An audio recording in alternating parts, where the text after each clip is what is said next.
The Stack. People, Business, Technology. With Dan Tomaszewski of Everything MSP.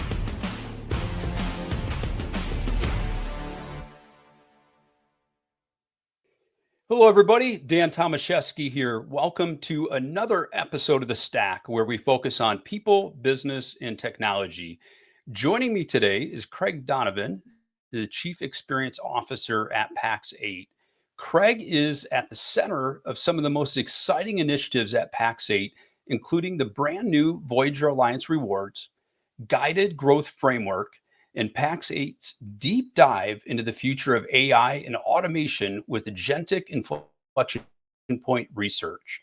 Let's go ahead and welcome Craig to the show. How are you doing today? So good, Dan. Thanks for having me. It's great to have you here. I know we ran into each other just a few weeks ago in Denver at the Pax8 Beyond conference, and I'm sure you've had a chance to catch up and catch your breath after the jam-packed event, right? Absolutely. It was so great to see everybody out there. Largest MSP conference in the world right now. So much energy. Always love the opportunity to connect with our partners, and now we left there and hit the ground running, trying to deliver on all this amazing promise. That's awesome. And so much came out of it. Before we get there, I want to talk about your title. It's a very unique title. Chief Experience Officer isn't something we see a lot in the channel. Can you unpack that for us? Yeah, I love the title and I love the role. And I think in many ways, Dan, I've got the best role in all of Pax8. And I think what it started with is just a recognition that our value to our partners is so broad in the different ways that they can interact, whether you're talking enablement services like Academy or ProServe, or technical support, the programs, everything at Pax8 is really centered on partner growth and success. And so I think that, when you think about something that charted that broad, I like to think of that in terms of just really this overall experience. So it's all things that impact partners, their customers, anything I can do to make them successful ultimately falls in my remit. And that's awesome. And yeah, please. Yeah, no, I mean, it's awesome. And you mentioned about the impact to your partner base, and and then you guys continue to evolve to provide better and better experience. And you take a look at one of the announcements that came out. Rob Ray has some additional responsibilities. Can you elaborate a little bit on those? Yeah, I'm super, super excited about this one. I think of all the things we announced at Beyond, this is certainly one of my favorites. Everybody knows Rob. Rob is the voice of the channel. There's no better representative and steward of partners globally than Rob Ray. And so Rob has agreed to take on additional responsibilities on top of being the voice of the partner and being in the community and engaging with them and leading that effort. He is now taking over our partner experience function. So that's all the programs. So that will things like Voyager and the guided growth initiatives and all those things are really designed around partner enablement are now also rolling up through Rob. So from a partner experience perspective, we're going to shorten that gap. So he's going to go right from listening firsthand to partners to being able to actually implement it and do some things about it and really drive and steward this next phase of our partner experience function. I love it. And I'd love to switch gears a little bit, talk about something that's been getting a lot of buzz, and that's your newly announced Voyager Alliance Rewards. Yeah. Now, Craig, this is more than just a points program. It seems to me that it's more like a full ecosystem built around the Pax8 marketplace. What inspired you guys to, create the program? Yeah, I think that there's a couple of things there. So, it actually is an extension of the Voyager Alliance that we launched last year. And really, Voyager Alliance was really, phase one was about tiering those existing services and trying to make sure that we are creating a more curated and tailored experience for our partners at every size. Because we're lucky enough we've got an amazing group of partners of all different sizes and different regions, and different partners need different things to help them grow at that point. And so Voyager Alliance started to give us a framework where we could start to customize that experience. Now, rewards is an extension of that and will come out later this year. And to your point, it starts out as a points-based program, and we are going to reward points partners with points every month. based both on their tier in the Voyager Alliance, but also based on sort of their spend. And we want to continue to give them these points that they can use to really start to tailor that experience. And I mentioned it earlier, and I've said experience a few times, which probably explains the title. But when we look at it at Pax8, Dan, we have so many different ways that partners can interact and ways to sort of invest and drive the business, from licensing and getting involved in different kinds of promotions there, to professional services, academy, which could include things like the instructor-led courses or peer groups or guided growth or the one-on-one coaching.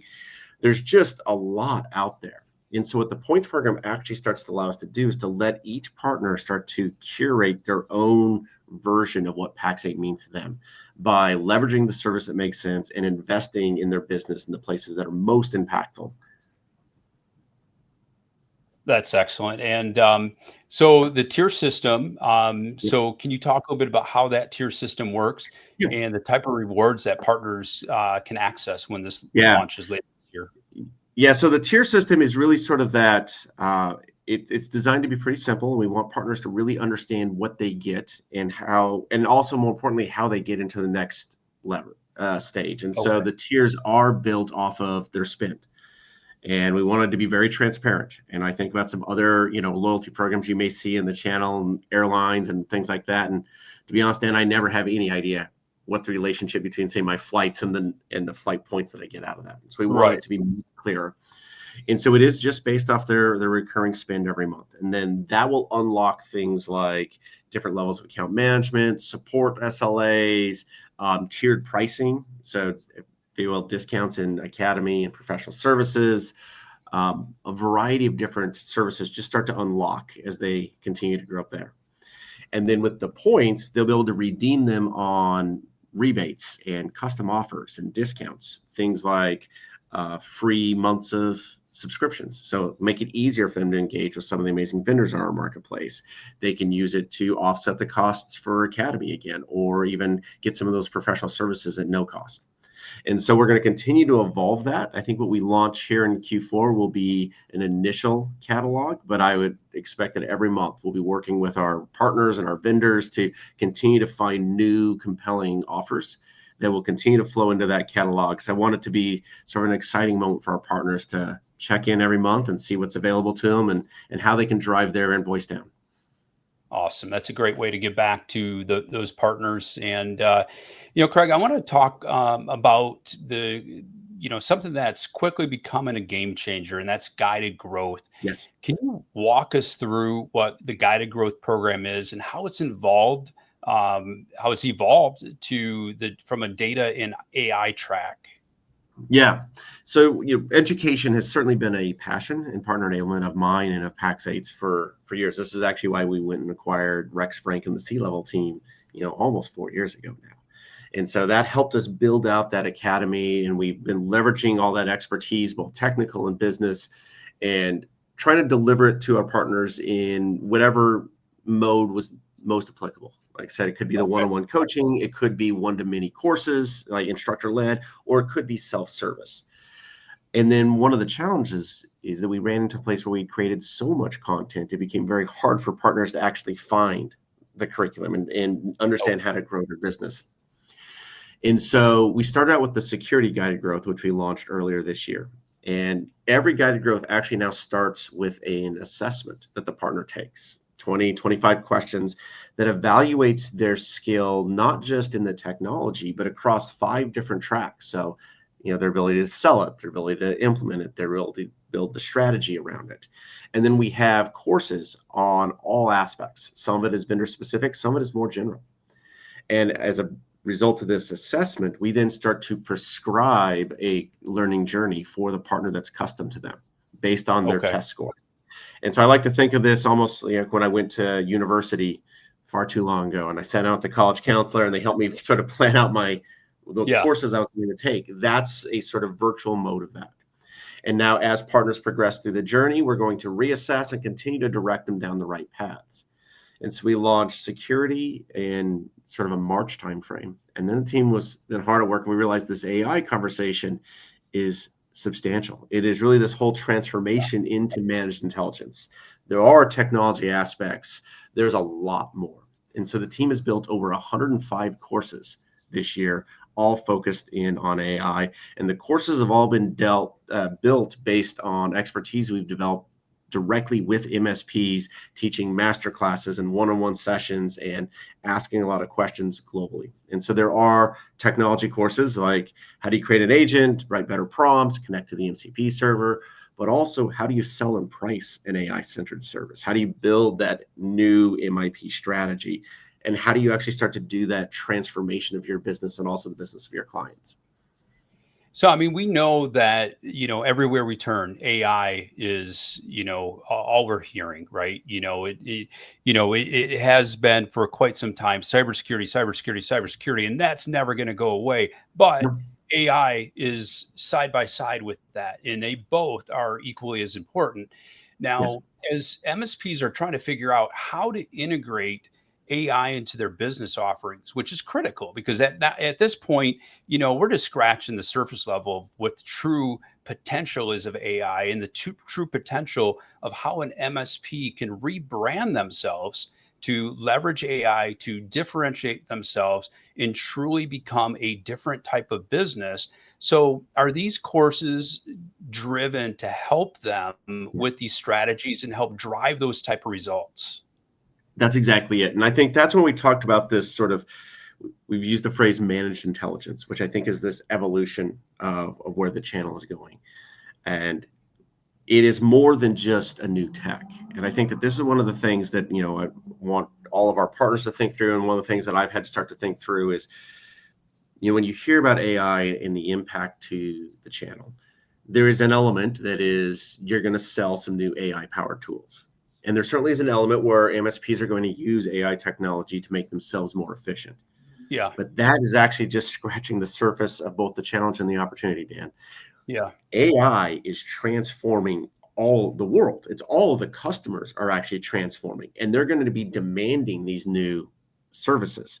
Right. In fact, I think this is one of the really interesting things about the AI and this agentic inflection point is that historically technology started at the enterprise because it required so much money to get it started. So security started up really big, and then it slowly filters down and becomes the role of the MSP to sort of translate, understand, and feed it down to the small business.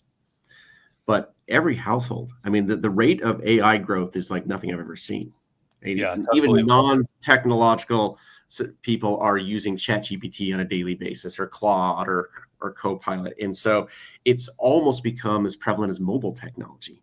And so these end customers are now going to demand this technology revolution I'm talking about is actually going to be led by small business. It will be led by the managed service providers and the managed intelligence providers that are responding to that demand and helping to orchestrate this new future. And I think that that aspect that it's come down to an average everyday user component. I was speaking to a fellow softball parent, and she was talking about how they're writing letters to coaches, college coaches, for recruiting purposes, and they were leveraging AI to be able to do that. And Yeah. so, like you said, when it's at the enterprise level, it may not completely flow down as fast as it would when we have a scenario that it's at enterprise, and all the way at the opposite end of the spectrum, it's at, we'll call it the consumer level.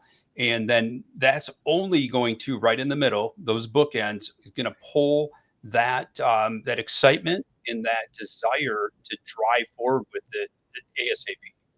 Yes, 100%. And I think certainly one of the first call to actions, and one of the things that I would love our partners to be aware of, is we released a research paper at Beyond called the Agentic Inflection Point, which is, I think, an incredible view of where this channel is going, where artificial intelligence is really taking the globe, as well as some concrete ways that we're starting to see partners already starting to pivot their business to take advantage of this, and things to think through, like how would you start to think through pricing? Because pricing is going to change completely in an agentic world. The per seat models just don't make as much sense. And so, it's a lot of those sort of details that are in there. It is available for free off of our website. Partners can go download it today. That's excellent. And For decades, we've been talking about how MSPs need to differentiate themselves from the break fix providers. This conversation really has evolved to those that are trying to differentiate themselves as far as being an outcome driven MSP, standing apart from those that are focused solely on tech. So when we talk about agentic I mean, that is taking business outcomes to a whole new level, and it's transforming those MSPs, the managed service providers, to MIPs, those managed intelligence providers. Let's talk more about that. Yeah, I love this idea of the outcome driven, because that's exactly it. And for me, this feels like a fairly natural progression. And again, all the value that MSPs have historically delivered is still imperative. We need them Yeah. more than ever in this place. But if you think, for the long time, we were very reactive, and you hit on it. We would break fix, one-time services, and then, in those early to mid 2000s, we shifted into managed services, became proactive recurring revenue. We were now deploying RMM tools to monitor, getting smarter about it. And effectively, the role went from being sort of your neighborhood fix-it guy to now Yeah. we're the chief information officer, the virtual CIO for the Right. end customer.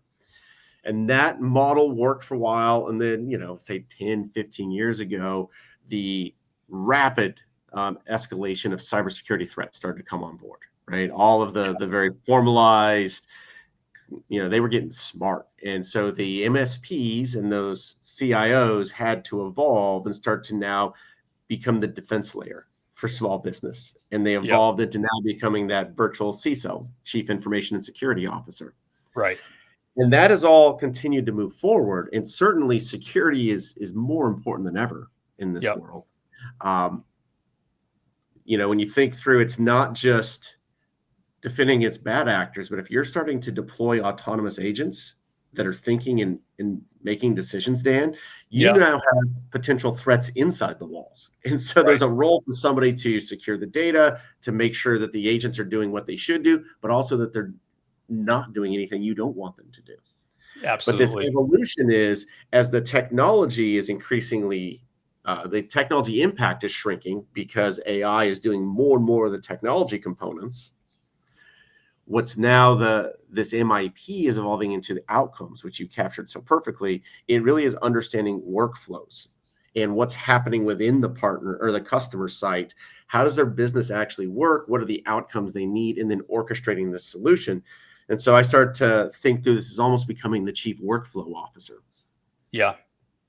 Yeah. And those conversations that MSPs are having with business executives, business leaders, business owners have to change so drastically. And I mean, in first and foremost, we should already be having those business outcome discussions, but stickiness isn't about the technology. Stickiness is about the business discussions that we are having with those companies. And that is the make or break, the true differentiator of what the future MSP is, or should I call it MIP? Because, as a managed intelligence provider, so the paper that you guys have outlines how managed service providers are orchestrating those outcomes from autonomous AI agents. And that's a huge leap. And so I think one of the big things that we really need to spend our time on as MSPs is how are we leveraging this internally? Because if we don't use it, we can't sell it. You can't sell what you don't know. And so the more we embrace this today, and hopefully some have started, but there's still plenty of time. But now is the time to jump on it and to leverage these tools and to change your workflows, your client experience. Look for ways to increase efficiency, productivity, and also, help from a profitability perspective. So what would some of your suggestions be for MSPs that, are looking at this and saying, what do I do next? Yeah. So I think you hit on a lot of it. So I think there's sort of twofold. You've just got to get into the pool. I think it's easy to look at this right now and think, man, this is huge. How am I going to digest all of this? Yeah.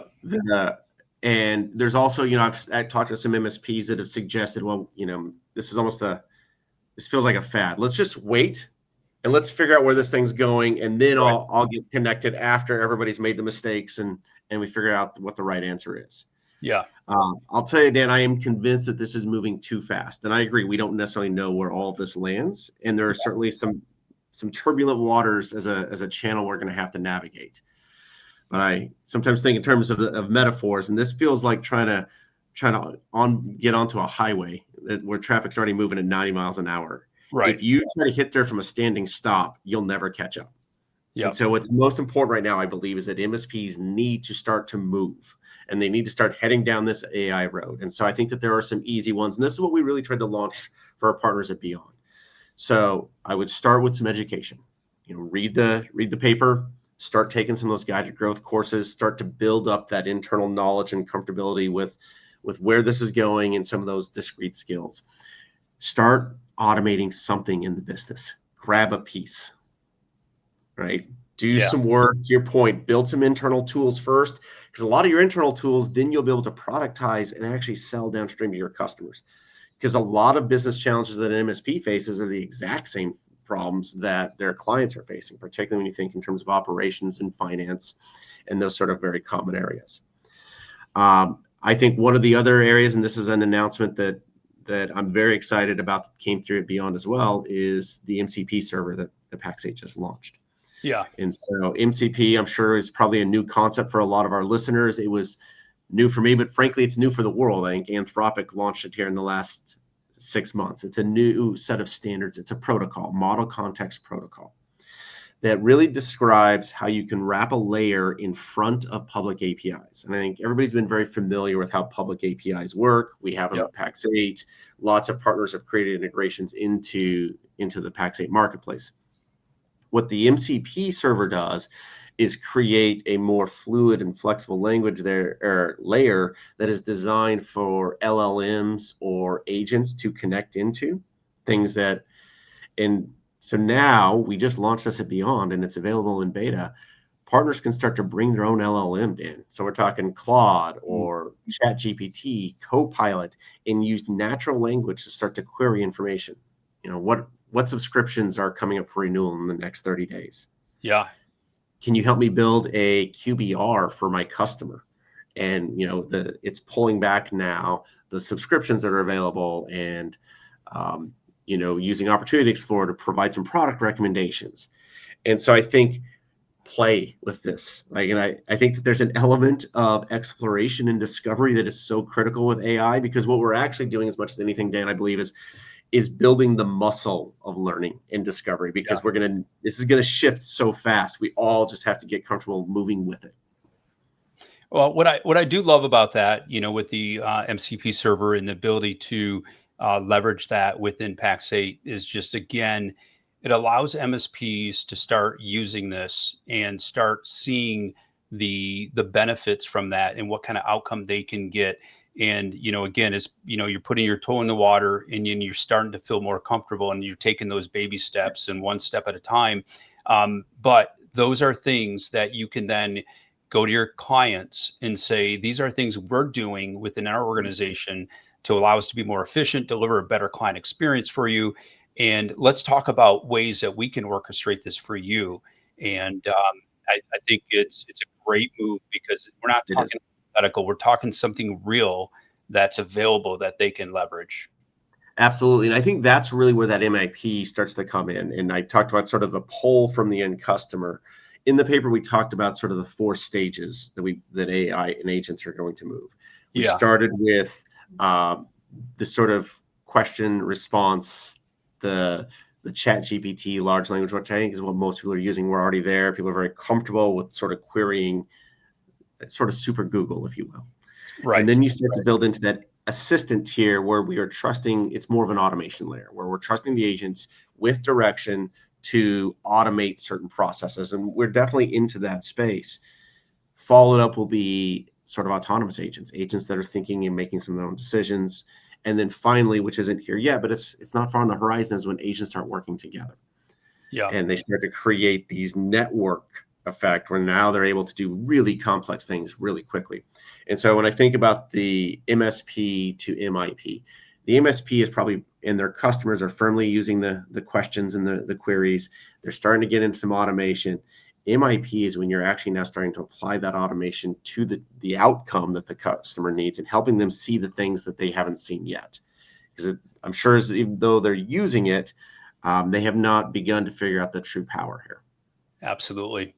It's exciting stuff. What's on the horizon is truly amazing. And the way that you've illustrated it, especially, when you take a look back at Beyond and how Scott illustrated it as well, it just, the future is unlimited. The sky's the limit. And so, Craig, I want to thank you so much for your time.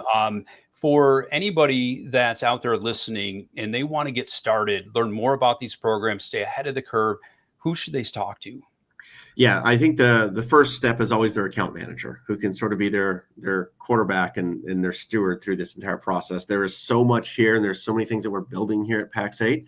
I would encourage them to reach out to their account manager to help them navigate. Again, that paper is downloadable off our website right now. Go check it out. And then the final piece is take that assessment for guided growth, right? Yeah. Start taking that test. Let us start to prescribe that journey, start walking through some of that content and building the knowledge. It'll take a little bit to get through all 105 courses. Yeah, absolutely. Craig, thank you so much for your time. I greatly appreciate it. For everybody listening, thank you as well. Until next time, we will talk to you soon. Take care. Thanks, everybody.